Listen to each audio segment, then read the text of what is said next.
Hello everyone, नमस्कार। आज हम लोग क्या डिस्कस करेंगे? आज डिस्कस करेंगे कॉलोनियल रूल और या कहेंगे ब्रिटिश रूल को हम लोग दो तरीक़ा से देखते हैं, यानी इसे दो भागों में बांटते हैं। एक है कंपनी रूल और दूसरा है क्राउन रूल। लेकिन इससे पहले ये बता दें कि जो पिछले वीडियो में हम लोग डिस्कस किए उसको रिकैप करेंगे, लेकिन पहले ये बता देते हैं कि जो अंग्रेज हमारे यहाँ शासन किए उसको हम लोग दो तरीक़ा से देखते हैं, या हम इसे दो भागों में बांटते हैं। पहला है कंपनी रूल, मतलब जब अंग्रेज एज ए कंपनी बन के आए थे हमारे इंडिया में, और एज ए कंपनी के रूल में जब वो शासन कर रहे थे तो, और जब कंपनी से डायरेक्टली पावर वहाँ के पार्लियामेंट ने ले लिया, यानी वहाँ के क्राउन ने ले लिया, तो हम कहेंगे क्राउन रूल। पार्लियामेंट कहेंगे और वहाँ क्राउन। अच्छा, क्राउन और पार्लियामेंट में क्या अंतर होता है वो हम थोड़ा डिस्कस करेंगे आगे। तो जब क्राउन के हाथ में पावर चला जाता है, यानी डायरेक्ट ब्रिटिश पार्लियामेंट अगर डायरेक्टली अगर इसमें इंटरवेन करती है, तो उस रूल को हम लोग कहते हैं क्राउन रूल कहते हैं। और यहाँ से शुरू होता है क्राउन रूल कह सकते हैं। क्राउन रूल में पहला है, क्राउन का मतलब ताज, जिसके ऊपर ताज होता था। तो चूँकि वहाँ पे अब तो जो मोनार्कल रूप पे वहाँ के सिस्टम होता था, जैसे क्वीन एलिजाबेथ का यानी डिसेंडेंट्स चलते आए, तो इसीलिए उन्हें क्राउन रूल बोलते थे कि वही परमिशन देती थी। बाद में वो कंपनी देती थी, बाद में वो क्राउन रूल यानी ब्रिटिश पार्लियामेंट की एक जुडिशन में आ जाता था। तो हम कह सकते हैं क्राउन रूल कह सकते हैं 1858 से शुरू होता है, जब यहाँ पे इंडिया में रिवोल्ट होता है 1857 में, या सिकोई मोटेनी कहेंगे, फर्स्ट वॉर ऑफ इंडिपेंडेंस कहेंगे। उसके बाद जो कहानी शुरू होती है, तो अंग्रेज जो वहाँ से पार्लियामेंट वहाँ की जो कानून बना के भेजती है, डायरेक्टली पावर लेती है अपने हाथ में। तो शुरुआत होता है पहला गवर्नमेंट ऑफ इंडिया एक्ट 1858 में, पहला यहाँ से शुरू होता है। तो कंपनी रूल में हम क्या बात करेंगे? कंपनी रूल के अंदर कितने रूल्स हैं? पहले हैं सबसे पहले इंपॉर्टेंट बात करते हैं, सबसे पहले और सबसे वेरी इंपॉर्टेंट भी यही है, रेगुलेटिंग एक्ट। ये रेगुलेटिंग एक्ट आया था कब? 1773 में। ये क्यों आया था, किस लिए आया था, क्या उद्देश्य था, अभी हम इसको जब डिस्कस करेंगे तो बताएंगे। फिर अमेंडिंग एक्ट आया 1781 में, आया तुरंत। इसमें कुछ खामियां थी तो इसमें सुधारा गया, और जो सुधारा गया वो सबसे इंपॉर्टेंट कौन था? पिट्स इंडिया एक्ट था 1784 में, तो इसमें आ गया। फिर एक्ट ऑफ 1786, ये नॉर्मली किसी व्यक्ति के खास डिमांड पे ही आया था। वो लॉर्ड कॉर्नवालिस था, उसके क्या डिमांड था नहीं था उसको हम लोग ध्यान देंगे यहाँ पे। फिर यहाँ से 4 चार्टर एक्ट शुरू होते हैं, यहाँ से 4 चार्टर, यहाँ से पूरी 4 चार्टर। पहला चार्टर एक्ट आता है, चार्टर मतलब अधिकार, 1793 में, 1830 में, 1833 में, 1853 में। और सभी चार्टर एक्ट में कितने 20 साल का गैप होता है। इसमें भी कितना है? 20 ईयर्स का गैप है। इसमें भी कितना है? 20 ईयर्स का गैप है। इसे याद करना पड़ेगा। तो ऐसे भी इसमें कितना है? 20 ईयर्स का गैप है। देखा जाए तो पहला चार्टर एक्ट 1793, दूसरा 1830, तीसरा 1833 और चौथा 1854 में। तो 4 चार्टर एक्ट, चारों में गैप जो है, सॉरी तीनों यहाँ इन चारों में जो यहाँ पे गैप दिख रहा है 20 साल 20 साल 20 साल का। और मज़े की बात है, इन तीनों के इस पहला ये फर्स्ट ये यहाँ से और यहाँ तक अगर भी गैप देखते हैं तो 20 साल का ही दिखता है। ध्यान से देखा जाए तो 20 साल का गैप यहाँ पे, 20 साल का गैप यहाँ पे, 20 साल का गैप यहाँ पे, 20 साल गैप। तो 20 साल, 40 साल, 60 साल, 80 साल तो कहेंगे कंपनी का शासन रहा। कैसे? 1773 में पहला रेगुलेटिंग एक्ट आता है, उसके बाद इस 20 साल के अंदर 3 कानून और आते हैं, 1 2 3। फिर ये 20, उसके बाद ये आ गया 20 साल के बाद, फिर इस 20 साल के बाद ये, फिर 20 साल के बाद ये, फिर 20 साल के बाद ये। तो हम लोग समझेंगे डायरेक्टली यूपीएससी में क्वेश्चन इससे भी पूछा है, गवर्नमेंट ऑफ इंडिया एक्ट से भी पूछा है, इससे भी पूछा है, और बाकी जितने भी एग्जाम, रेलवे एसएससी या पीसीएस एग्जाम में भी पूछता है। कहीं ना कहीं इससे एक क्वेश्चन कभी ना कभी रहता ही रहता है। अभी हाल फिलहाल से यूपीएससी ने 2 क्वेश्चन पूछ ही दिया है, 2024 में पूछा इस चैप्टर से क्वेश्चन। इसलिए चैप्टर बड़ा इंपॉर्टेंट है, जो हिस्टोरिकल बैकग्राउंड है इसलिए इंपॉर्टेंट है। अब बात करते हैं कंपनी रूल, तो डिस्कस करेंगे, लेकिन हम ये बताना चाहेंगे कि पिछले वीडियो में हम लोग क्या डिस्कस किए थे। पिछले वीडियो में डिस्कस करते कि historical background of Indian constitution. हम बताए थे कॉन्स्टिट्यूशन का मतलब क्या होता है। तो कॉन्स्टिट्यूशन का मतलब क्या होता है?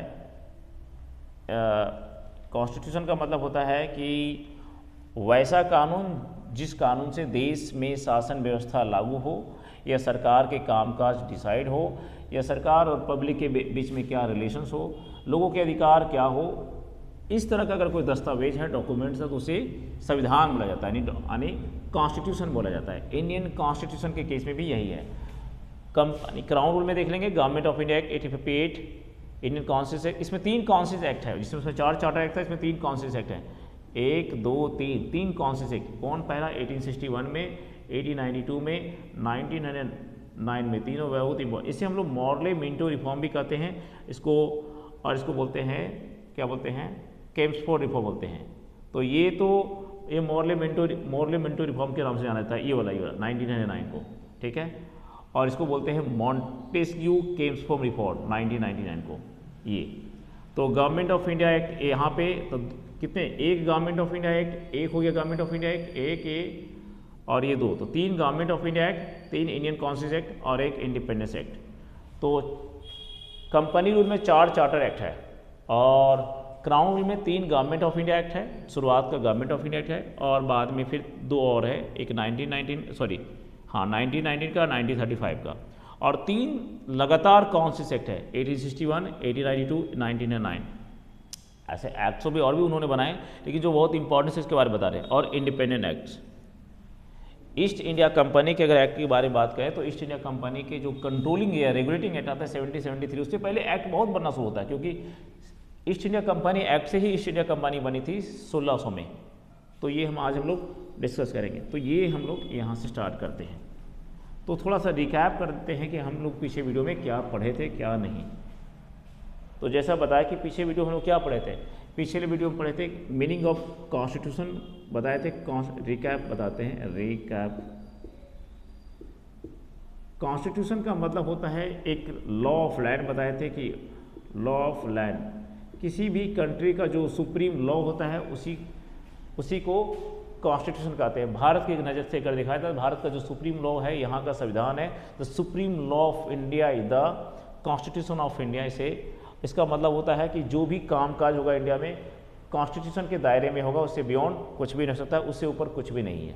इसे कॉन्स्टिट्यूशन बोलते हैं। या स्कूली भाषा की अगर लैंग्वेज में देखा जाए तो रट्टा मार वीडियो में कहते हैं, जो बच्चे रट्टा मारते हैं स्कूली भाषा में उसे कहते हैं the constitution is the body of law according to which a country is govern. खैर यूपीएससी की वजह से इसे रटना नहीं है, इसे समझना है कि कहना इसका मकसद क्या है, ठीक है। उसके बाद हम बताए थे कि इंडियन कॉन्स्टिट्यूशन के पीछे जो हिस्टोरिकल बैकग्राउंड है कहाँ से शुरू होती है। तो हम ये भी बताए थे कि ऐसा नहीं कि हड़प्पा भी, जब हड़प्पा था तो वहाँ पे शासन व्यवस्था रहा होगा तो वहाँ भी कानून होंगे, लेकिन हम लोग उसको जानते नहीं हैं हड़प्पा कल्चर को। बाद में जैसे जनपद डेवलप होता है तो उनकी कानून व्यवस्था होते हैं, मौर्य होता है तो उनके भी कानून व्यवस्था डेवलप होते हैं, गुप्ता में भी कानून व्यवस्था होता है, हर्षवर्धन तक भी कानून व्यवस्था होता है, दिल्ली सल्तनत होता है तो वो भी कानून व्यवस्था बनाते हैं कंट्रोल करने के लिए, रेगुलेट करने के लिए, मुगल आते हैं तो वो भी कानून व्यवस्था बनाते हैं। मतलब ये सारे कानून व्यवस्था कुछ ना कुछ पिछले वाले से कुछ सीखते हैं। जैसे फॉर एग्जांपल मौर्य ने कुछ मगध से सीखा होगा, मौर्य से बाद गुप्ता ने कुछ मौर्य से सीखा होगा, हर्षवर्धन ने कुछ गुप्ता से सीखा होगा, दिल्ली सल्तनत ने कुछ इनके कानून को फॉलो किया होगा, दिल्ली सल्तनत के कानून को कुछ मुगलों ने फॉलो किया होगा, मुगलों के कुछ कानून को अंग्रेजों ने फॉलो किया होगा, बाकी अपना कानून तो रहा होगा, और अंग्रेजों कानून को हम लोग कुछ ना कुछ अडॉप्ट किए या उसमें मॉडिफाई करके इंडियन कॉन्स्टिट्यूशन में रखें। जैसे गवर्नमेंट ऑफ इंडिया एक्ट 1935 का जो बहुत इंपॉर्टेंट प्रोविजन है, जैसे क्या बोलते हैं, कंकरेंट लिस्ट, यूनियन लिस्ट और state list, concurrent list, union list, और एक जो ये लिस्ट वाली प्रोविजन है वहीं से रखा गया, रिजर्वेशन की पॉलिसी वहीं से रखी गई हो। तो इस तरह से हम कह सकते हैं। जैसे 1861 का जो government of Indian constitution act आया था, इसमें ऑर्डिनेंस लाने की पावर थी, किसके पास था? वाइसराय के पास था, वो भी गवर्नर के पास है, प्रेसिडेंट ऑफ इंडिया के पास है। तो हम ऐसा कह सकते हैं कि बहुत सारे प्रोविजन हमने अंग्रेजों के बनाए हुए कानून से रखा है अपने इंडियन कॉन्स्टिट्यूशन में। सब नहीं रखे, उसे मॉडिफाई करके रखे, हूबहू नहीं रखे, उसे मॉडिफाई। इसके अलावा लगभग दुनिया के बहुत सारे देश के कॉन्स्टिट्यूशन, लगभग 60 कंट्री के कॉन्स्टिट्यूशन को पढ़ा गया, 60 कंट्री, डेटा एग्जैक्टली नंबर हो सकता है आगे पीछे हो, लगभग 60 कंट्री की संविधान को पढ़ा गया। उसको पढ़ने के बाद जो अपने देश में सूट किया उसे रखें। जैसे मैंने बताया था DPSP रखे गए हैं, डायरेक्टिव प्रिंसिपल ऑफ आयरलैंड से रखा गया, फंडामेंटल राइट अमेरिका से प्रेसिडेंसी, और इमरजेंसी प्रोविजन जर्मनी से, पार्लियामेंट्री फॉर्म इंग्लैंड से। उस तरह से इमरजेंसी जर्मनी से बताया, तो बाद में अमेंडमेंट करके रशिया से भी फंडामेंटल ड्यूटीज भी रखा गया है, और फ्रेंच रेवोल्यूशन से फ्रेटर्निटी, इक्वलिटी, लिबर्टी की बात करते हैं वो सब रखा गया। तो ये सब कहीं ना कहीं बहुत देश के कॉन्स्टिट्यूशन से मिला करके अपने देश के कॉन्स्टिट्यूशन को में बहुत सारी बातें रखी, इसलिए लोग कुछ बोरोड कॉन्स्टिट्यूशन कहते हैं, ठीक है, या कट एंड पेस्ट कहते हैं, जो भी हो, लेकिन हू बहू नहीं रखा गया, अपने देश के सिचुएशन के अकॉर्डिंग रखा गया, जैसा जो जरूरत था वही रखा गया, सब नहीं रखा गया। ये बताए थे। हम बता रहे थे कि हिस्टोरिकल बैकग्राउंड में ये हम लोग आगे डिस्कस करेंगे जो बता रहे सो, लेकिन ये बता रहे थे कि आखिर ईस्ट इंडिया कंपनी की बात करते हैं तो ईस्ट इंडिया कंपनी के बारे में हम ये बता रहे थे, ईस्ट इंडिया कंपनी को बनाया गया था कब, 1600 बताया गया था। इसको बनाया गया था 1600 में। 1608 में इंडिया में आता है ये। विलियम हॉकिंस नाम का व्यक्ति होता है, जहांगीर के पास जाता है, जहांगीर से परमिशन मांगता है कि भाई मुझे यहाँ पे ट्रेड करना है, कहाँ करना है, तो बोला सूरत में फैक्ट्री बढ़ाएंगे, बोला ठीक है ले लो परमिशन। वो फरमान जारी करता है क्योंकि जहांगीर को पैसे चाहिए था। जहांगीर को उस समय इन लोग अंग्रेजी लोग क्या करते थे, लगभग 3000 रुपये महीना देते थे। 3000 रुपये उस जमाने में बहुत पैसा होगा, और उस पैसे के बदले में वो लोग यहाँ पे बिजनेस करते थे, ठीक ठाक बिजनेस करते, कोई दिक्कत नहीं। उस कंपनी को कंट्रोल करने के लिए बहुत सारे कंपनी एक्ट बनते रहते थे, लेकिन रेगुलेटिंग एक्ट 1773 में ही क्यों बना, आज हम चर्चा करेंगे। तो जो कंपनी इंडिया में ट्रेड करने आई थी, ट्रेड करते करते यहाँ का अंपायर खड़ा होकर कर दी। मतलब कोई इमेजिन भी नहीं किया था कि कोई व्यक्ति ट्रेड करने अगर जाता है, व्यापार करने जाता है, तो वहीं पे वहाँ का वो बॉस बन जाता है, वहीं पे अपना कानून बना के वहाँ का शासन करने लगता है। तो यूपीएससी में क्वेश्चन ऐसे पूछे गए हैं या बाकी पीसीएस में पूछे गए हैं कि जो एक कंपनी के रूप में व्यापार करने आती है वो एक इतना बड़ा अंपायर बन जाती है, इसे एक्सप्लेन करें या कमेंट करें। या यहाँ तक कि ग्रेजुएशन या मास्टर्स में भी ये क्वेश्चन पूछे जाते हैं कि East India Company came as initially as a trading as a for the purpose of trading, but gradually the situation somehow provided that they establish what their power, and not only power but they began to control the India, and finally they began to constitute a law for the entire India that we need to discuss this। and तो ये question कभी कभी आ सकता है कि जो एक company trade के रूप में आए कि भारत में ऐसी कौन सी सिचुएशन थे जिसे उन्हें प्रोवाइड कर दिया, और वो यहाँ इंडिया का क्या बना, यहाँ के वो एक रूलिंग बन गए, गवर्नमेंट बन गए। The company which came only for the trading purpose, sole purpose क्या था, ट्रेडिंग था, और finally it became a super power, and finally it began to shape the Indian rules and law. So what were the conditions which prevailed them, which provided them to be such a powerful, they became a regime of this nation। तो ऐसा भी question पूछा गया है graduation में, master में भी modern India से क्वेश्चन इसे पूछे जाते हैं। यूपीएससी जैसे एग्जाम में भी पूछने की संभावना है, या किसी न किसी पीसीएस में पूछा ऐसा क्वेश्चन। तो इसे इस चैप्टर को पढ़ने के बाद ये तो समझ में आएगा ही आएगा। तो हम बताए थे कि जो कंपनी 1600 में वहाँ बनी, कई स्टेक होल्डर थे इसमें। 1608 में यहाँ पे आता है, जहांगीर से परमिशन लेने के बाद विलियम हॉकिंस फिर सूरत में इन्हों फैक्ट्री स्टैब्लिश करता है, लेकिन इनका नज़र बंगाल में होता है। बंगाल ही क्यों, आज यहाँ से डिस्कस करें बंगाल ही क्यों। बंगाल अगर बात करते हैं उसमें एशिया का सबसे बड़ा प्रोविंसेस हुआ करता था, या कहेंगे, और बंगाल जो प्रेसिडेंसी बना, तो तीनों प्रेसिडेंसी बंगाल, बॉम्बे और मद्रास में सबसे बड़ा प्रेसिडेंसी बंगाल ही था। बंगाल ही इंग्लैंड के इंडस्ट्रियल रेवोल्यूशन में कहीं ना कहीं बहुत बड़ा योगदान प्ले किया है, रोल प्ले किया है। बंगाल ही प्रोटो इंडस्ट्रियलाइजेशन का एक बहुत बड़ा फेज बना है। बंगाल ही मुगलों का कहीं ना कहीं बहुत बड़ा एरिया था जहाँ से उन्हें ज़्यादा रेवेन्यू मिलता था। बंगाल ही क्यों, तो इसके पीछे कई कारण है कि बंगाल की बात क्यों करेंगे, तो यहाँ शुरू करेंगे फिर रेगुलेटिंग। तो सबसे पहले सवाल आता है बंगाल ही क्यों। तो बंगाल का जो एरिया है अभी जिसे हम लोग बंगाल कहते हैं, वो बंगाल पहले नहीं हुआ करता था। बंगाल अगर हम बात करते हैं 1608 में और या 1612 में, जहांगीर के समय में एक बहुत बड़ा एक वैसा एरिया था जहाँ से बहुत ज़्यादा इसे रेवेन्यू मिलता था। तो बंगाल की बात करते हैं 1608 जब कंपनी यहाँ परमिशन लेती है, उस समय बंगाल का मतलब हुआ था जो आज बांग्लादेश कहते हैं वो, बांग्लादेश कहते हैं वो था, और अभी वेस्ट बंगाल, दूसरा जो वेस्ट बंगाल कहते हैं वो था। कितना बड़ा एरिया हो सकता है अंदाज़ा लगा सकते हैं हम लोग। और अभी बिहार जो से हम लोग कहते हैं बिहार है वो था, झारखंड है वो कुछ पार्ट ये भी था, और उड़ीसा था।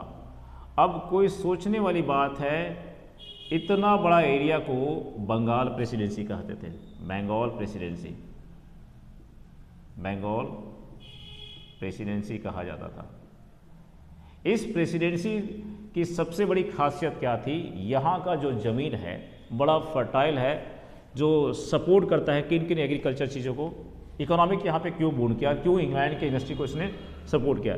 यहाँ पे कॉटन की खेती होती थी, गुड। कॉटन के अलावा सिल्क की खेती होती थी, गुड। मुस्लिन हुआ करता था, मुस्लिम नहीं, it's Muslims.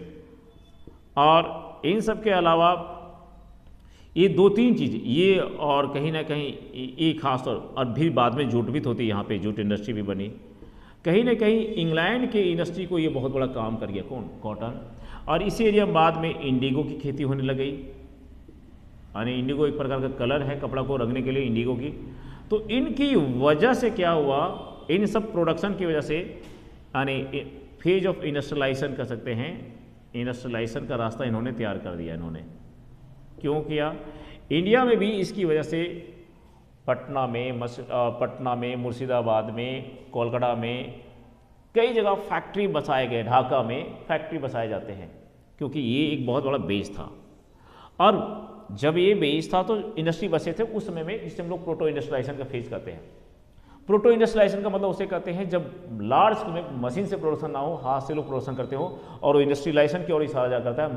Large production machine से ना होकर के हाथों से मैन्युफैक्चरिंग होते थे, और फिर धीरे धीरे वो मशीन के लिए काम करते चले गए, मशीन की तरफ इसका प्रोडक्शन ऐसा हुआ कि मशीन की तरफ चला गया धीरे धीरे।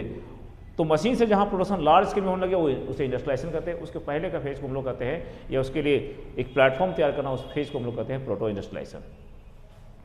तो ये एक प्रकार का इंडस्ट्रियलाइजेशन का फेज तो इन्होंने शुरू किया।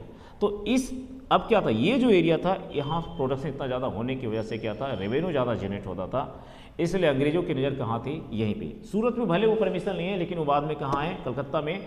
और उन्होंने एक फोर्ट बनाया, विलियम के नाम पे एक फोर्ट बना। फोर्ट का मतलब विलियम फोर्ट। विलियम फोर्ट क्या होता है, फोर्ट मतलब चारों तरफ से घेरना, फोर्टिफिकेशन करना, जहाँ पे वो अपना सामान रखते थे। वो कोई और जगह नहीं, कलकत्ता में हुगली नदी के किनारे था, ईस्ट में, ठीक है। यानी हुगली जिसे गंगा का एक ट्रिब्यूटरी नदी माना जाता है, तो हुगली नदी के किनारे उन्होंने फोर्ट बनाया, जो यहाँ पे आज ईडन गार्डन भी है। और आज वो जो फोर्ट है इंडियन आर्मी का ईस्ट, यानी हेड क्वार्टर है ईस्ट ऑफ इंडिया का, यानी ईस्ट इंडिया का हेड क्वार्टर इंडियन आर्मी का बन गया वहाँ पे। तो वो जो फोर्ट था पहले अंग्रेजों के लिए, वो एक जगह था जहाँ पे वो अपना सामान सारा माल जमा कर रखते थे, फिर वहाँ से शिप ऑन करते थे, ब्रिटेन करते थे।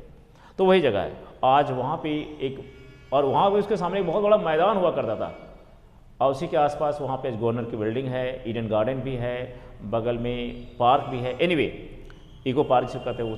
तो हम कह सकते हैं वो बना था वहाँ पे।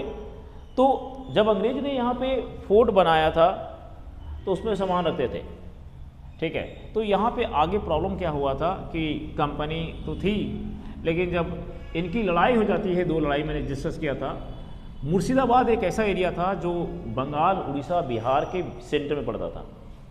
मुर्शिदाबाद एक ऐसा एरिया था जो बंगाल, बिहार, उड़ीसा, उड़ीसा, बंगाल ऐसे कहेंगे, बंगाल ऐसा था, बिहार, और ये मान लेते उड़ीसा जो भी है बंगाल, बिहार, उड़ीसा, ठीक है, कि बीच में कहीं ना कहीं सेंटर में पड़ता था। ये एरिया सेंटर में पड़ता था, बीच में पड़ता था, हम मान लेते हैं सेंटर में पड़ता था। और सेंटर में पड़ने की वजह से क्या था, उनकी शुरुआत की पहले राजधानी वहीं थी, बाद में ये राजधानी कोलकाता शिफ्ट करता है, अंग्रेज लोग करते हैं, ठीक है। अंग्रेज नहीं, नवाबों की राजधानी, नवाब जो हुआ करते थे मुर्शिदाबाद में होते थे, इसीलिए बंगाल का नवाब नॉर्मली कहाँ रहते थे, पहले मुर्शिदाबाद में रहते थे। तो मुर्शिदाबाद में ही मीर कासिम को या मीर जाफर को बनाया गया था, वहाँ का नवाब बनाया गया था अंग्रेजों ने। ये कहानी पिछले हम वीडियो में बता दिए थे। तो बैटल ऑफ प्लासी क्या हुआ था, प्लास क्यों पड़ा, नाम बता दिए थे। बैटल ऑफ बक्सर क्यों था, अच्छा बक्सर जो था वो भी बिहार, बंगाल प्रेसिडेंसी में आता था। क्यों कि अभी बक्सर कहाँ, अभी बक्सर बिहार में है, लेकिन उसमें बक्सर या बिहार बोले तो कहाँ था, वो बंगाल के अंदर था, इसलिए इसे बंगाल प्रेसिडेंसी का ही माना जाता है। अब बात करते हैं यहाँ पे कि 1770 रेगुलेटिंग एक्ट, यहाँ इसी के बारे में बताएंगे, इसकी ज़रूरत क्यों पड़ गई। Regulating act regulating act 1773। क्यों आया, क्या पर्पस था इसका? तो इसको अगर हम डायमेंशन देखें हैं तो कई नज़रों से देखा जा सकता है। पहला कारण तो ये था कि ईस्ट इंडिया कंपनी 2 वार में यहाँ के नवाबों की धुलाई कर दी थी। एक वार था 1757, जिसे हम लोग बैटल ऑफ प्लासी कहते हैं, बैटल ऑफ प्लासी। इन्होंने यहाँ पे जीता तो इनका कॉन्फिडेंस बढ़ा। अच्छा, इन्होंने क्यों लड़ाई किया था वो भी बताए थे पिछली वीडियो में। दूसरा इनका एक था 1764 में battle of Buxar, battle of Buxar, यहाँ भी उन्होंने जीता। जीतने के बाद इनका तो कॉन्फिडेंस 7वें आसमान पे था। बात है 1764 की। लेकिन यहाँ एक घटना घटता है। हाँ, ये बताए थे जब ये 2 लड़ाई जी जाते हैं तो इंग्लैंड के राज यानी वहाँ के मोनार्कियों को और वहाँ के पार्लियामेंट को लगा यार जिसको हम व्यापार करने भेजे थे यहाँ तो उन्हें फतेह ही कर दिया। तो एक कारण तो बना कि चलो इन्हें रेगुलेट करना है। क्यों, हम 2 बात बताते हैं। ईस्ट इंडिया कंपनी पैसा देती थी, 2 लोगों को पैसा देती थी। यहाँ पे इंडिया में पैसा किसको देती थी? इंडिया में पैसे देती थी यहाँ पे मुगल एम्पायर को पैसे देती थी, क्योंकि जहांगीर से परमिशन लिया था। तो यहाँ पे यहाँ की सरकार को यानी मुगल को पैसा देती थी। और ये ईस्ट इंडिया कंपनी वहाँ के इंग्लैंड में, ब्रिटेन में भी पैसा देती थी। ब्रिटेन में किसको पैसा देती थी? ब्रिटेन में पैसा देती थी वहाँ के गवर्नमेंट को पैसा देती थी।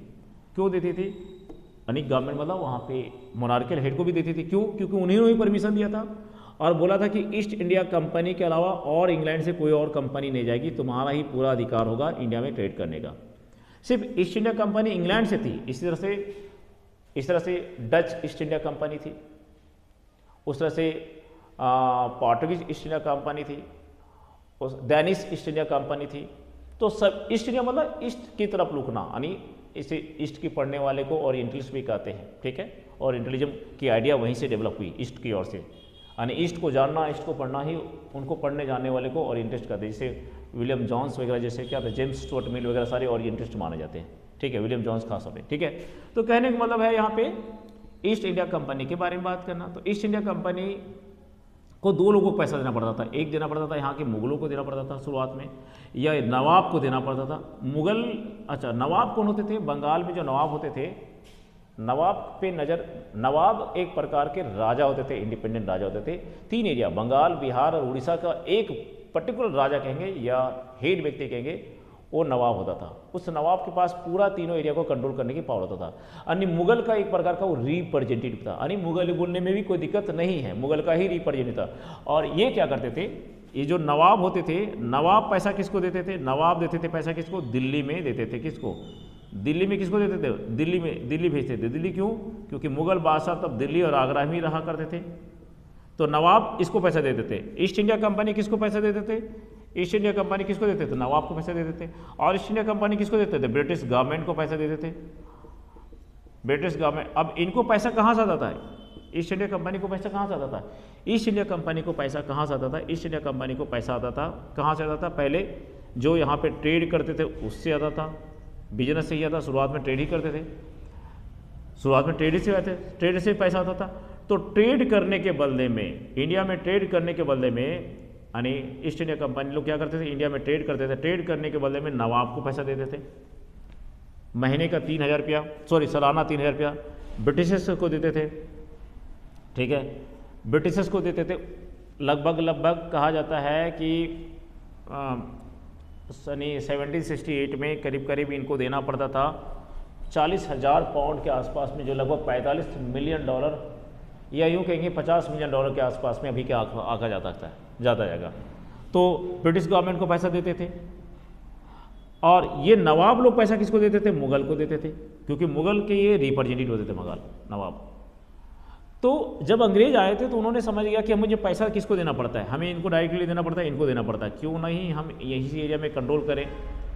जब ये लड़ाई लड़े, उन्होंने जीत लिया था, तो मुर्शिदाबाद में जो मुर्शिदाबाद कहते बैटल ऑफ बक्सर में जीतने के बाद क्या हुआ कि जो शाह आलम था उसी से बोला बेटा तुम तो लड़ाई हार गए, अब तुम मुझे कुछ करो। फिर उन्होंने 1765 में इलाहाबाद में ट्रीटी किया।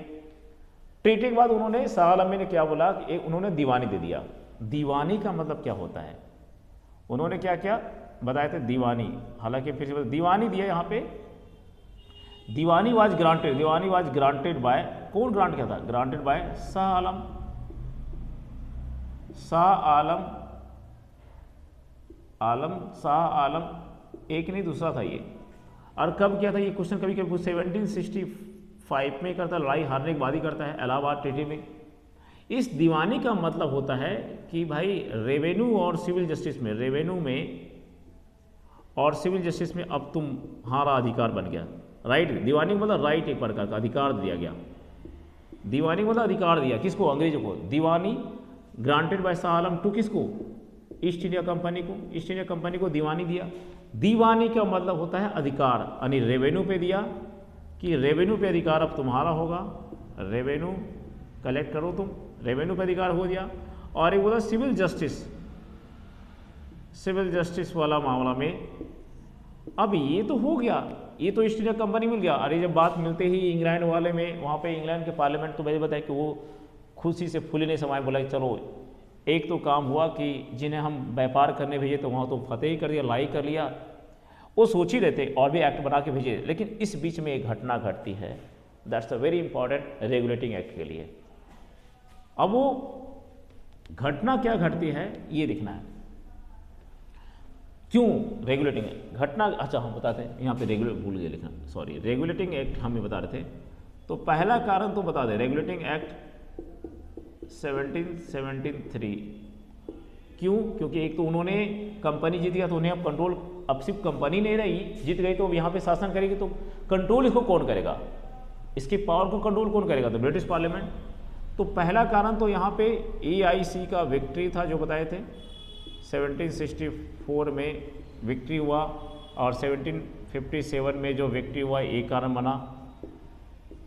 दूसरा कारण क्या बना, चाय को लेकर के टी एक्ट बना था, एक टी एक्ट, वो 1772 और 1773 की बात है।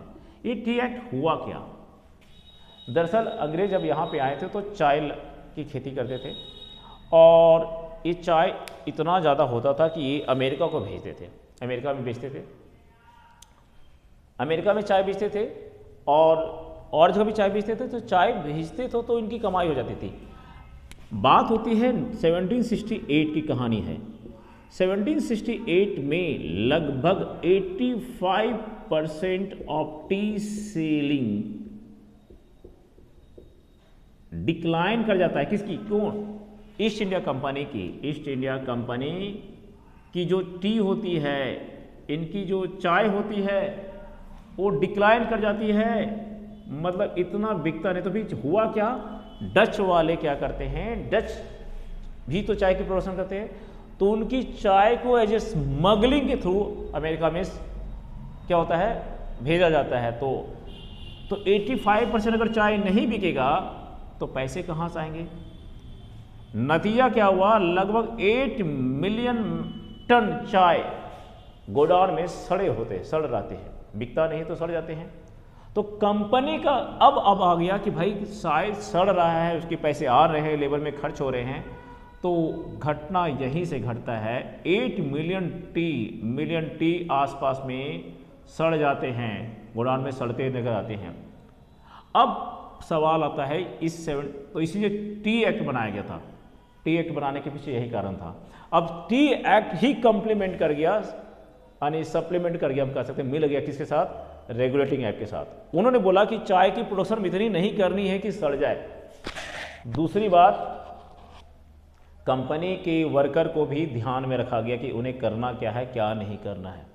यहां से मेन शुरुआत होती है, क्योंकि चाय की बिक्री कम होने से इनको ईस्ट इंडिया कंपनी को नुकसान बहुत ज़्यादा हुआ। उस समय ईस्ट इंडिया कंपनी को लगभग 40,000, हमने बना 40,000 पाउंड, इसको कह सकते हैं, किसको देना पड़ता था, ब्रिटेन गवर्नमेंट को देना पड़ता था, ब्रिटिश गवर्नमेंट को देना पड़ता था, नहीं ब्रिटिश। और ईस्ट इंडिया कंपनी ने, ईस्ट इंडिया के कंपनी के हम कह सकते हैं, east India company financial crisis से गुजरने लगे थे। ईस्ट इंडिया कंपनी इंडिया में जीतने के बावजूद भी battle of Plassey, battle of Buxar जीतने के बावजूद भी financial crisis of east India company से आफ्टर 1768 से फाइनेंशियल क्राइसिस में आ गई, फाइनेंशियल क्राइसिस में आई। फाइनेंशियल क्राइसिस में आई, क्यों आई? इसके पीछे पहला कारण तो मैंने बताया, चाय की सेलिंग में डिक्लाइन होना। दूसरा कारण क्या था? पैसा नहीं होने से उन्होंने लोन लिया था। कहाँ से, किसे लिया था? दो लोग थे, एक इंग्लैंड के बैंक से लिया था, इंग्लैंड के बैंक से लिया था उन्होंने लोन लिया था, और वहाँ के ब्रिटिश गवर्नमेंट से भी लिया था, ब्रिटिश गवर्नमेंट से लोन लिया था। तो ये पैसे भी चुकाने थे। तो ब्रिटिश पार्लियामेंट को लगा कि इसके ऊपर तो लोन तो बढ़ता जा रहा है, क्राइसिस होता जा रहा है, तो चलो इसको हम कंट्रोल करते हैं। कैसे? अब तो सिर्फ ट्रेडिंग कंपनी नहीं रहेगी, इसका अलग अलग फंक्शन होगा। एडमिनिस्ट्रेटिव फंक्शन में भी इसको हम कंट्रोल करेंगे, और बाकी इसके एडमिनिस्ट्रेटिव और एक और फंक्शन, इसको जो फंक्शन है यानी खास, ये प्रशासन कैसे करेगा नहीं करेगा, इकोनॉमिक एडमिनिस्ट्रेटिव फंक्शन में इसको हम कंट्रोल करेंगे यहाँ पे। तो ये कंट्रोल करने के लिए उन्होंने एक रेगुलेटिंग एक्ट बनाया। तो रेगुलेटिंग एक्ट बनाने के पीछे कारण था, पहले से कंपनी एक्ट चलते आ रहे थे, अब रेगुलेटिंग एक्ट बना। तो रेगुलेटिंग एक्ट बनने के पीछे यही सब कारण है कि वो फाइनेंशियल क्राइसिस से गुजरा। अचानक अपने मन से नहीं कि हमसे रेगुलेटिंग एक्ट आ गया, क्योंकि रेगुलेट करने, हालांकि जीतने के बाद ही मन में तो ख्याल आएगा कि चलो अब कंपनी का दायरा तो बढ़ जाएगा, कंपनी जीत गई है तो क्या करेगी, तो और भी काम है। तो यहाँ से शुरू होती है रेगुलेटिंग एक्ट की कहानी कि क्या है क्या नहीं। तो अगर हम इसको देखें कि रेगुलेटिंग एक्ट 1773 का एक्चुअली में कॉन्स्टिट्यूशनल की नज़र से इसके क्या इंपॉर्टेंस रहते हैं, यानी संवैधानिक अगर हम महत्व को देखें तो पहला सबसे बड़ा काम है कंट्रोल एंड रेगुलेट, दोनों काम था। एक तो कंट्रोल करना था और रेगुलेट, नियंत्रित भी करना था इसको। किसका? The affairs of east India company. अब ईस्ट इंडिया कंपनी जो भी कुछ काम करेगी इंडिया में, उसके काम को रेगुलेट करना, कंट्रोल करना, मतलब अब कंपनी कैसे काम करेगी नहीं करेगी, जो कानून बना के भेजेंगे उसके अकॉर्डिंग ही काम करना होगा। इसका मतलब ये हुआ कि जो ब्रिटिश से कानून बना के आएगा, जो ब्रिटिश से लॉ इंडिया में भेजा जाएगा, लॉ सेंड किया जाएगा कहाँ पे? इंडिया में। किसके लिए? टू ईस्ट इंडिया कंपनी के अकॉर्डिंग। उसी के अकॉर्डिंग वो क्या करेगा? गवर्न करेगा। इसका ये मतलब बना कि अब हम तुमको जो लॉ बना के देंगे उसके अकॉर्डिंग ही गवर्न करना। तो इसका मतलब क्या हुआ? कंपनी को रिकॉग्नाइज किया गया। क्या रिकॉग्नाइज किया गया? कि तुम्हारा पॉलिटिकल फंक्शन भी है और एडमिनिस्ट्रेशन फंक्शन है। पॉलिटिकल फंक्शन का मतलब ये हो गया कि जो कानून बना के भेजेंगे उसके अकॉर्डिंग फंक्शन करना, नहीं एडमिनिस्ट्रेशन करना। पॉलिटिकल फंक्शन का मतलब ये हुआ कि चूंकि हम तो वहाँ रहेंगे नहीं, मेरे बिहाफ में तुम ही वहाँ पे क्या करोगे? कंट्रोल करोगे सारा पॉलिटिकल, और समय समय पे कुछ कानून भी बनाओगे जो तुम्हें हम पावर देंगे या फैसला लोगे। तो दोनों पावर दिया गया उसको, यानी उसकी पावर को पहले तो रिकॉग्नाइज किसके रूप में किया था? पहले एक कंपनी व्यापारिक रूप में मानी जाती थी, सिर्फ ट्रेडर के रूप में मानी जाती थी। अब उसको माना जाता है कि नहीं, उसका ट्रेडिंग के अलावा और काम क्या है? कंट्रोल करना, यानी एडमिनिस्ट्रेशन करना, यानी प्रशासन करना, और पॉलिटिकल फंक्शन। तो दो फंक्शन को और देखा जाता था, एक पॉलिटिकल फंक्शन और एडमिनिस्ट्रेटिव फंक्शन। इकोनॉमिक फंक्शन तो था ही था। इसी अब जब अगर ये हो गया तो कहीं ना कहीं अंग्रेजों ने एक रास्ता तैयार कर दिया, let down the foundation of central government. Central government का मतलब बंगाल का जो गवर्नर होता था, बंगाल का गवर्नर को हटा, इसको कर दिया गवर्नर जनरल ऑफ बंगाल कर दिया, गवर्नर जनरल ऑफ बंगाल कर दिया, ठीक है। और इसके नीचे दो गवर्नर को और बैठा दिया, बॉम्बे के गवर्नर को, बॉम्बे के गवर्नर को और मद्रास के गवर्नर को, मद्रास के गवर्नर को। कहने का मतलब गवर्नर जनरल ऑफ बंगाल सबसे ऊपर में था और उसके नीचे दो और गवर्नर थे, बंगाल और मद्रास के, मतलब तीनों इंडिपेंडेंट नहीं थे। मतलब ये इसके पास ज़्यादा पावर था, बंगाल गवर्नर के पास पावर ज़्यादा था। पावर सेंट्रलाइज क्यों था कि अगर कुछ भी होता था, मद्रास गवर्नर के पास इतनी पावर नहीं थी और बंगाल गवर्नर के पास इतनी पावर नहीं थी कि वो सारे फैसले खुद से ले। इसके लिए इन्हें कुछ रिपोर्ट करना पड़ता था, नहीं इसके सब ऑर्डिनेशन बना दिया। सब ऑर्डिनेशन मतलब ये दोनों गवर्नर बंगाल गवर्नर के नीचे काम करेंगे, यहाँ से बदलाव होता है। इसी का मतलब होता है सेंट्रलाइजेशन ऑफ पावर। पावर किसके हाथ में चला गया? बंगाल गवर्नर। तो उसमें अंग्रेज का कोई भी अधिकारी क्या बनना चाहेगा? बंगाल का गवर्नर। इसका इसके की तुलना में इसको बनना चाहे, क्यों कि पावर ज़्यादा किसके पास था? जैसे पीएम के पास ज़्यादा पावर होता है, बाकी के पास, बाकी मिनिस्टर के पास कम पावर होता है। तो इसी तरह से यानी समझें कि एक तरह से एक प्रकार का पीएम ही माना जाए और इसके बाकी मिनिस्टर्स है। तो कह सकते हैं कि बंगाल के जो गवर्नर था उसके पास ज़्यादा पावर गया और इन दोनों के पास जो पावर था इसके अकॉर्डिंग ही यूज़ कर सकते थे, सब ऑर्डिनेट बना दिया गया। मतलब इंडिया में 3 प्रेसिडेंसी तो थे ही पहले से। कौन कौन इंडिया में जो प्रेसिडेंसी की बात करते हैं 3 प्रेसिडेंसी थे। एक बंगाल था, एक बॉम्बे था, एक मद्रास था और एक मद्रास था। लेकिन 1770 रेगुलेटिंग एक्ट के बाद क्या हुआ? बंगाल प्रेसिडेंसी के पास ज़्यादा पावर आ गया, बॉम्बे और मद्रास के पास कम हो गया। इसी को कहते हैं पावर का सेंट्रलाइजेशन होना, सारा पावर इसके हाथ में चला गया जाता है। तो 3 इससे क्या पता चलता है? इससे हम इसे क्यों बोलते हैं कॉन्स्टिट्यूशनल इंपॉर्टेंस? इसलिए बोल रहे हैं कि पावर का सेंट्रलाइजेशन कैसे हो रहा है। ऐसे पावर का सेंट्रलाइजेशन मौर्य में भी देखते हैं, गुप्ता में भी देखते हैं, अकबर में भी देखते हैं, मुगल में भी देखते हैं, दिल्ली सल्तनत में देखते हैं। तो वही पावर का सेंट्रलाइजेशन जो हम आज कहते हैं डिसेंट्रलाइजेशन ऑफ पावर, जिसे हम लोग फेडरलिज्म कहते हैं, संघवाद कहते हैं। और सेंट्रलाइजेशन ऑफ पावर मतलब केंद्रीयकृत कहते जो भी कहते हैं। जैसे यूएसएसआर में क्या था? पावर का सेंट्रलाइजेशन था, जिसकी वजह से उसकी वजह से क्या हुआ? डिसइंटीग्रेट हुआ 1990 में। तो जहाँ जहाँ पावर का सेंट्रलाइजेशन होता है वो टूटता ही है। तो ये पावर का सेंट्रलाइजेशन आगे कैसे जाके नुकसान करता है, ये कैसे टूटता है, ये भी हम लोग समझेंगे। ठीक है, तो पावर का सेंट्रलाइजेशन हो गया। अब सवाल आता है इसकी इंपॉर्टेंस, तो ये है कि ये जो इंपॉर्टेंस है कॉन्स्टिट्यूशन के वजह से इंपॉर्टेंस हुआ कि कैसे एक कंपनी को उसकी पावर को रिकॉग्नाइज किया गया पॉलिटिकली एडमिनिस्ट्रेशन, और उसके कैसे ये सेंट्रल गवर्नमेंट का एक रास्ता को नींव तैयार करता है, नींव फाउंडेशन तैयार करता है, पीव करता है। तो how it paved the way of what central government and centralization of power that we need to understand here from this way, okay, from this in this context।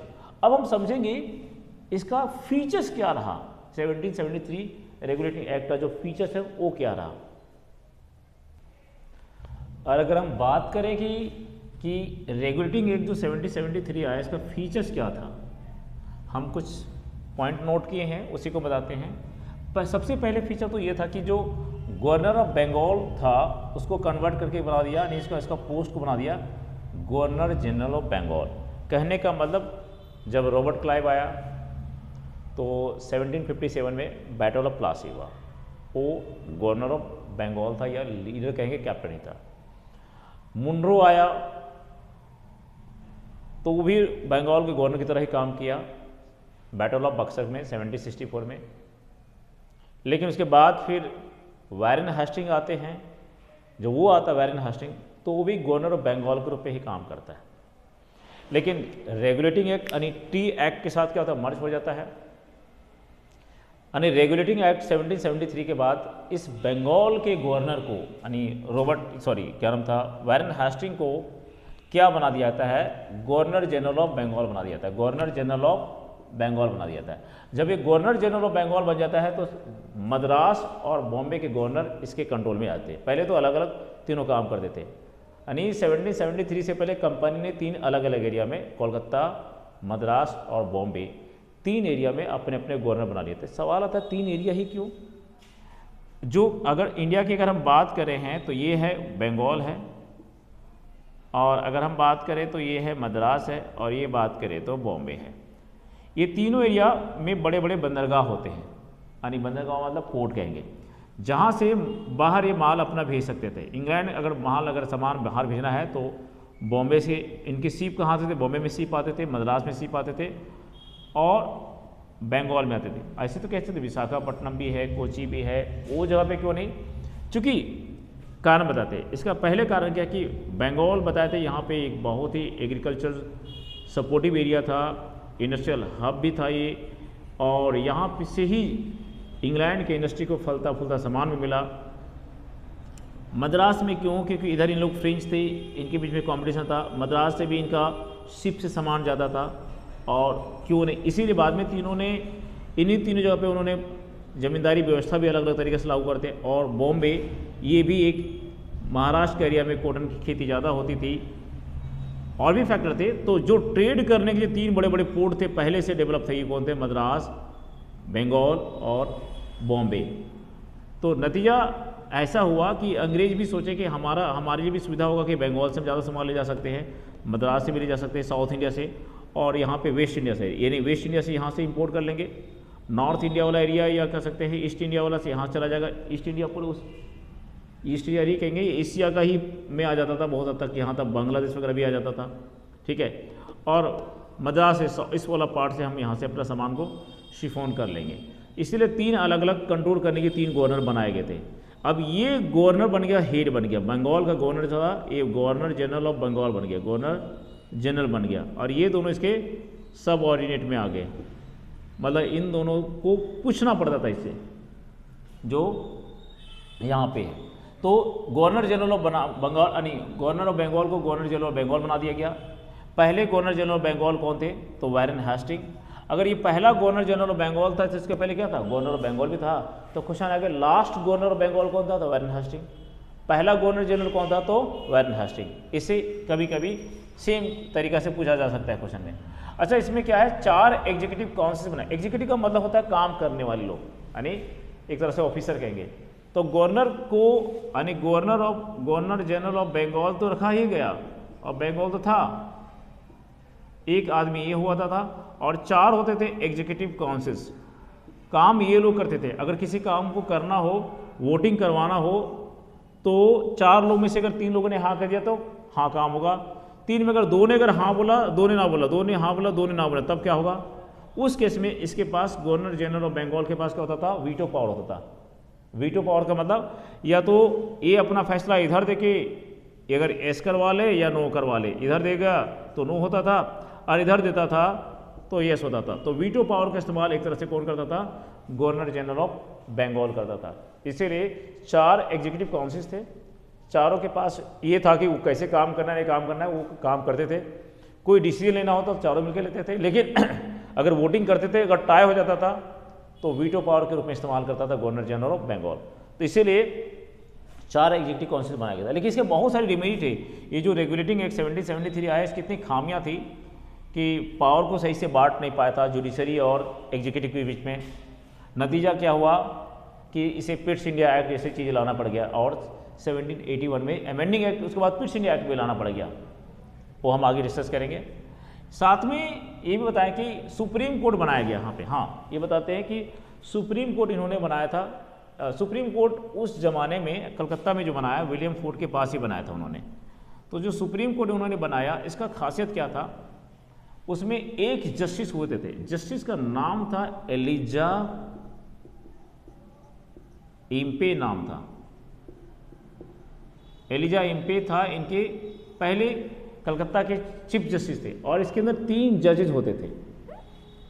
अब सवाल आता है, इस सुप्रीम कोर्ट के पास क्या पावर होना है, क्या नहीं होना है, बहुत हद तक डिमार्केटेड नहीं किया गया था। जिसका नतीजा ऐसा हुआ कि गवर्नर जनरल ने बहुत डिमांड रखा, वो 1781 में और पिट्स इंडिया एक्ट में जाके सॉल्व होता है, और आगे भी सॉल्व होता है।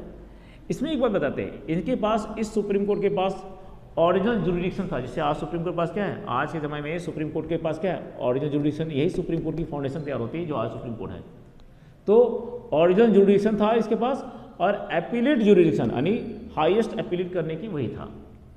और ये जो कलकत्ता में था, तो बाद में सुप्रीम कोर्ट के पावर को कम कर दिया जाता है, पावर बढ़ जाता है। तो सुप्रीम कोर्ट की कहीं ना कहीं फाउंडेशन जो हुआ 1774 में हुआ, विलियम फोर्ट के पास हुआ। इसकी मकसद ये था कि कंपनी के जो अफेयर्स हो, मामला हो, उन्हें देखे और जो प्रॉब्लम उसको सॉल्व करे। लेकिन बाद में गवर्नर जनरल ने बोला कि ये सुप्रीम कोर्ट मेरे काम में टांग ज़्यादा अड़ा रहा है, तो अपनी पावर को और मांग करता है, इससे अपने आप को अलग करता है, फिर इसके सर्वेंट को अलग करता है। वो आगे के एक्ट में हम लोग देखेंगे। दूसरा आता है, इन्होंने ईस्ट इंडिया कंपनी के इस कानून ने मना कर दिया। क्यों मना किया? अपने सर्वेंट जो उसमें काम करने वाले जितने भी कर्मचारी थे कंपनी में, उनको मना किया कि तो भाई देख, ना तुम लोग रिश्वत लोगे, यानी ना तुम लोग ब्राइब लेना है किसी से, ना किसी के यहाँ जाना है दोस्ती, ना ब्राइब लेना है, एक्सेप्ट करना है, और ना ही तुम फालतू के अपना बिजनेस शुरू करोगे, एक्स्ट्रा बिजनेस तुम लोग को नहीं करना है। क्यों ऐसा किया गया था? क्योंकि कंपनी को चाय से बहुत नुकसान हुआ था और रेवेन्यू सही से मिल नहीं पा रहा था। कंपनी ने ऑलरेडी कर्ज ले चुका था, किससे? इंग्लैंड के बैंक से और वहाँ की सरकार से लिया था। तो इसलिए कानून बना के भेज दिया कि तुम लोग को अपना बिजनेस शुरू नहीं करना है, कंपनी के अंदर काम करना करो, नहीं तो मत करो। इसी के अंदर काम करना है, अपना बिजनेस शुरू नहीं करना है, किसी से रिश्वत नहीं लेना है। और ऐसा कहानी क्यों हुआ था वो हम आगे एक रॉबर्ट क्लाइव की घटना डिस्कस करेंगे तो बताएंगे कि क्या हुआ था, नहीं हुआ था। सो ठीक है, तभी हिस्ट्री में हम उसको डिस्कस करेंगे कि क्या हुआ था रॉबर्ट क्लाइव के केस में। ठीक है, तो COD यानी एक नया हम कहते हैं कि कंपनी के अंदर या कहेंगे कंपनी को कंट्रोल करने वाला एक व्यक्ति बना दिया, एक पावर बना दिया, एक पोस्ट बना दिया, इसको होते हैं COD यानी कहते हैं कोर्ट ऑफ डायरेक्टर। COD मतलब कोर्ट ऑफ डायरेक्टर। बाद में BOD भी आता है, बोर्ड ऑफ कंट्रोल भी आता है, BOC आता है, board of control, so BOD और BOC। तो COD कोर्ट ऑफ डायरेक्टर जो होता है वो क्या करता है? गवर्निंग बॉडी ऑफ EIC यानी EIC को कैसे कंट्रोल करना नहीं करना है। तो क्या करता था? कुछ भी होता था तो सीधे इंग्लैंड को रिपोर्ट करता था, सीधे इंग्लैंड को रिपोर्ट करता था 3 मामलों में, मिलिट्री मामलों में, रेवेन्यू मामलों में, सिविल मामलों में। तो इस COD को बोला कि तुम एक काम करो, जा बेटा इंडिया जा और तुम मुझे बताना कि एक जो कंपनी है ये 3 मामलों में कैसा काम कर रहा है, मिलिट्री मामलों में, रेवेन्यू मामले में, सिविल मामले में। अगर कहीं कुछ गड़बड़ी करता तो मुझे बताओ, क्योंकि ऑलरेडी उन्होंने मुझे नुकसान पहुंचा दिया, चूना लगा चुका है, पैसा भी लिया है, सही से लौटा भी नहीं रहा है, और उन्होंने लाई जितने बात तो पैसा ज़्यादा इनकम होना चाहिए। अब कहाँ कैसा होगा नहीं होगा मुझे सब कुछ रिपोर्ट करना। तो कहीं ना कहीं COD को यही काम था कि मिलिट्री मामले में, रेवेन्यू मामले में, सिविल मामलों में इसको रिपोर्ट करना। बाद में COD के साथ BOC जब आता है तो इसके कुछ और फंक्शन, उसके कुछ और फंक्शन वो बढ़ जाते हैं। ठीक है, तो इस कंपनी की रेगुलेटिंग एक्ट की सबसे बड़ी अगर खासियत अगर बात करते हैं रेगुलेटिंग एक्ट की तो ये खासियत होती है। तो रेगुलेटिंग एक्ट की खासियत क्या होती है? यही खासियत होती है कि कैसे कंपनी को रेगुलेट करें। अब वो सिर्फ ट्रेडिंग फंक्शन नहीं हो गया, उसका एक क्या हो गया, उसका एक एडमिनिस्ट्रेटिव फंक्शन भी है, पॉलिटिकल फंक्शन भी है। और कहीं ना कहीं इनसे देख के लग रहा था कि वो सेंट्रलाइजेशन ऑफ पावर को कैसे इस्टेब्लिश किया। और ये आइडिया कहीं ना कहीं फ्रेमिंग ऑफ इंडियन कॉन्स्टिट्यूशन को समझने में भी मदद आता है कि कैसे किस चीज़ को नियंत्रण करते हैं, नहीं करते हैं। सो तो आज के वीडियो में हम तक यही करेंगे, डिस्कस किए हैं, चूँकि एक्सहॉस्टिव डिटेल है। तो कल हम अगले नेक्स्ट वीडियो में हम लोग क्या डिस्कस करेंगे, इसके आगे जो एक्ट है, जो पिट्स इंडिया एक्ट है, अमेंडिंग एक्ट है, वो डिस्कस करेंगे। उन दोनों के बाद फिर हम लोग डिस्कस करेंगे बाकी एक्ट, धीरे धीरे सब डिस्कस करते चले जाएंगे। तो इसके साथ में मेंस के आए हुए क्वेश्चन, या जैसे इससे एक क्वेश्चन पूछा था प्रीलिम्स में, इससे नहीं पूछा था, क्वेश्चन आगे से पूछा था कि 2024 का कि कॉन्स्टिट्यूएंट असेंबली के पहले चेयरपर्सन कौन थे, यानी प्रेसिडेंट कौन थे। तो डॉक्टर सच्चिदानंद सिन्हा थे जो फर्स्ट थे। 2 दिन बाद डॉक्टर राजेंद्र प्रसाद 11 दिसंबर को बने। 9 दिसंबर 1946 को डॉक्टर सच्चिदानंद सिन्हा को प्रेसिडेंट ऑफ इंडियन कॉन्स्टिट्यूएंट बनाया जाता है। 11 दिसंबर को बनाया जाता है, किसको बनाया जाता है? डॉक्टर राजेंद्र प्रसाद को। तो ये क्वेश्चन प्रीलिम्स में पूछा था, हम समय समय से बताते हैं कि कौन सा क्वेश्चन कैसे कैसे है, कैसे नहीं। तो आज के वीडियो में इतना ही, इससे ज़्यादा तो आज बताएंगे भी नहीं। ठीक है, वीडियो भी बहुत बड़ी बन गई। ठीक है, तो रेगुलेटिंग 7073 क्या था, किस मकसद से बनाया गया था, अब हम अगले वीडियो में डिस्कस करेंगे। इसके आगे amending act, Pitt's India act, वो सब सारे। तब तक के लिए thank you, bye bye, take care.